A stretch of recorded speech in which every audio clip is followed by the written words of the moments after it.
Welcome to this Tech Tuesday edition where we are featuring high impact practices talking about ePortfolio options at UNCG. I am Mika Davis and I am one of the instructional technology consultants. You will find me in Coleman 300A. So during this brief session, we're basically just going to talk about how to use ePortfolios, the purpose of them, how to construct them, some of the technology options or the application options we have at UNCG, some accessibility things you should take into account, as well as if this were the live session, of course, we would have just ITC office hours where you could ask anything you'd like. But moving forward, we'll make sure that these presentations are recorded. So if you cannot make our Tech Tuesdays, you can watch them at your leisure. So a well-designed ePortfolio really showcases your learning and experiences, and that means that students, faculty, and staff can use ePortfolios for assessment. You can use it throughout the tenure process or as a showcase of experience for those seeking those post-collegiate jobs. And I'll just say that for the last probably 3 to 5 jobs that I've applied for, I have included a link to my ePortfolio. And a lot of people are applying for these jobs, and I really feel that including that link to my ePortfolio was the tipping point for me in being selected, at least for the interview. So in 2016, the AACU included or added ePortfolios as a list of their high impact practices. So this is definitely something that instructors should be including in their curriculum, whether you use it in a specific course or if you use it in a department. So for instance, if the kinesiology department started an ePortfolio with our first year students, they can continue to build upon it and use it as a capstone project upon graduation. And you will have access to this presentation at the end where you can click on this post-it link to learn more about high impact practices with the AACU. So just a few basics. An ePortfolio can be used mainly for 4 reasons. One being academic, which is used for assessment purposes. You can use it as a summative assessment for admission purposes to grad programs. You can use it for a work search, which you can add in addition to your resume or your CV. And finally, for career. So you can use it for the promotion process. And I typically, just a tip, I typically continuously update my ePortfolio because whenever I get a new job, I'll just go ahead and update it. That way, whenever someone wants to see it, or if I am presenting at a conference, I can link to that ePortfolio so that my colleagues can learn more about me. So it's a really great way just to have a journal of your achievements.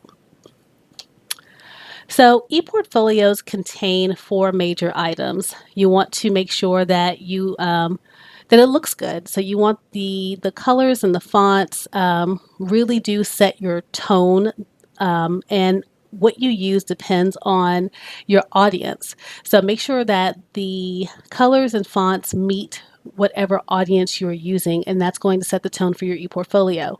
So might your ePortfolio change based on what you are applying for? Possibly. But one thing I want you to keep in mind is that if I am applying for a job at Google, my ePortfolio will probably be housed in a Google site. But if I am going to apply for a job at Microsoft, I may use Microsoft Sway. So you want to think about your audience. Make sure you're using visual badges. ePortfolios are something that are meant to be eye-catching. You want to utilize icons where you can, I have 2 example websites that you can utilize here, which can be Icon Finder or the Noun Project, but there are tons of websites out there where you can access free copy or copyright-free icons.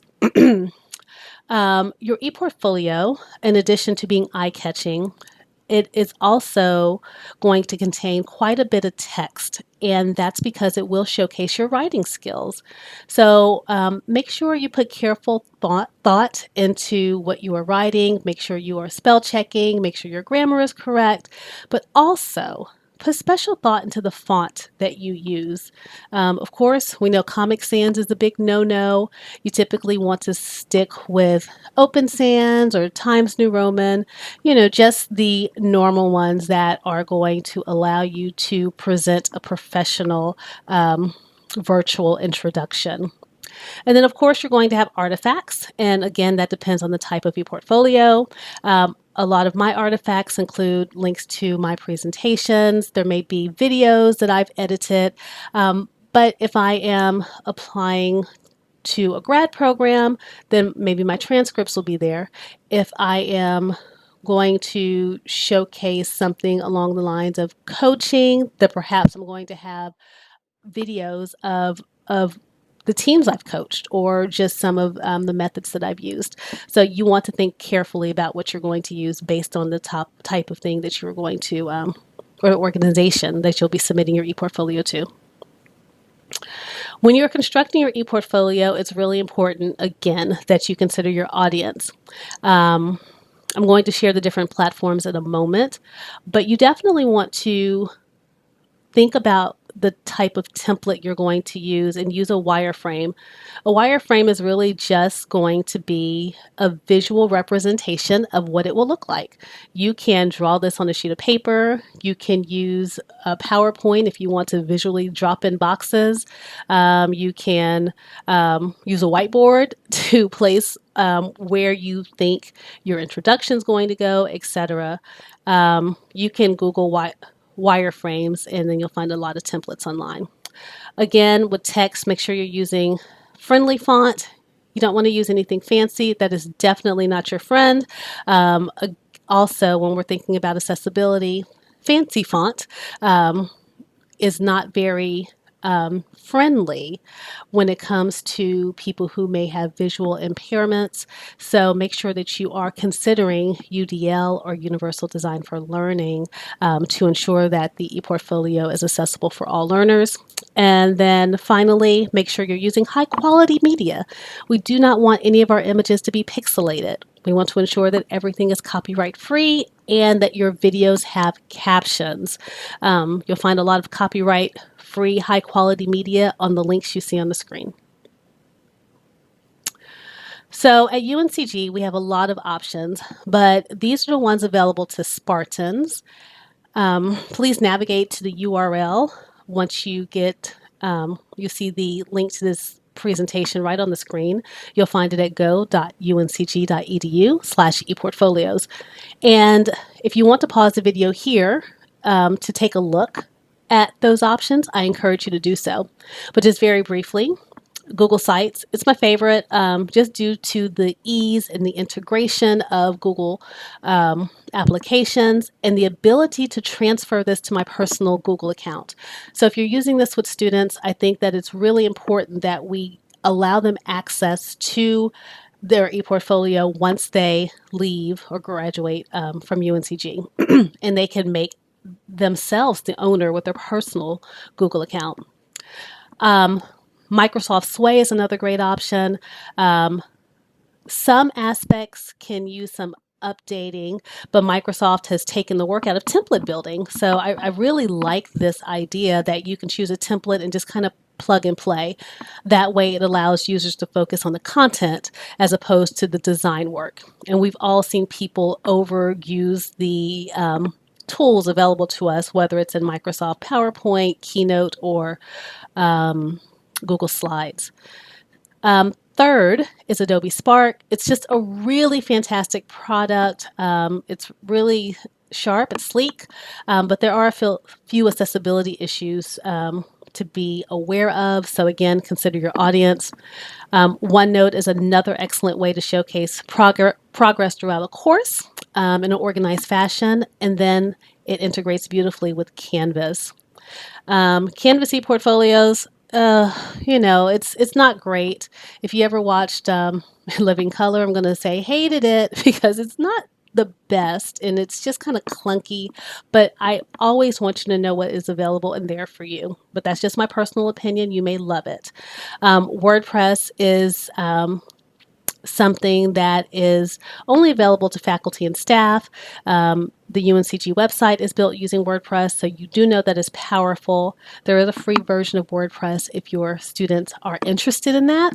We do not teach this tool as an ITC, but I would direct you to talk to Frances or anyone in her house, and they can help you with that.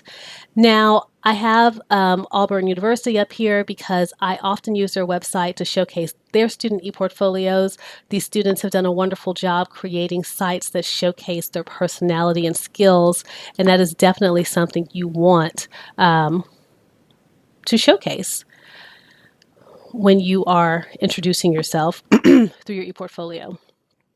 When you do get access to this presentation, I encourage you to look at the list of best practices. You're going to find some really great tips there.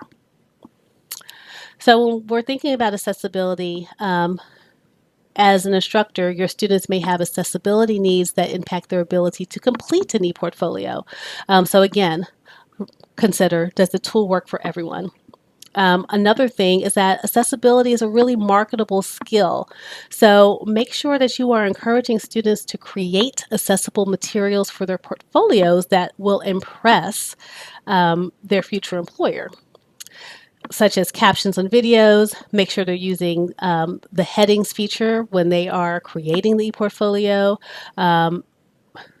That structure is really important in documents and pages. Make sure there are text alternatives for visual content, such as using the alt text. We often see that. We also want to ensure that we have high contrast color between text and the background. And there are some really great websites that will ensure that you are using the correct color. So if a student has accessibility needs, as an instructor, make sure you work with them directly to establish a plan that will work for them. You can also encourage them to visit the ORS office. We also have a great accessibility website at UNCG. Google Accessibility UNCG, and it will take you directly there. So that is really it. So if you have any additional questions, comments, concerns, if you want to dive deeper into one of the UNCG options for creating an ePortfolio, or if you'd like me to come in and co-teach an ePortfolio lesson with your students or record one to add to your Canvas course, I'm happy to do so. You're also welcome to just drop this video in your Canvas course. But this is how you find me. And if you'd like to schedule an appointment to dive deeper, either virtually or in person, just visit that website at the bottom, vite.in/Mika D, and I am happy to work with you. So with that, that is the end of our Tech Tuesday presentation on ePortfolios, and I look forward to working with you soon. Thank you for the privilege of your time. Bye-bye.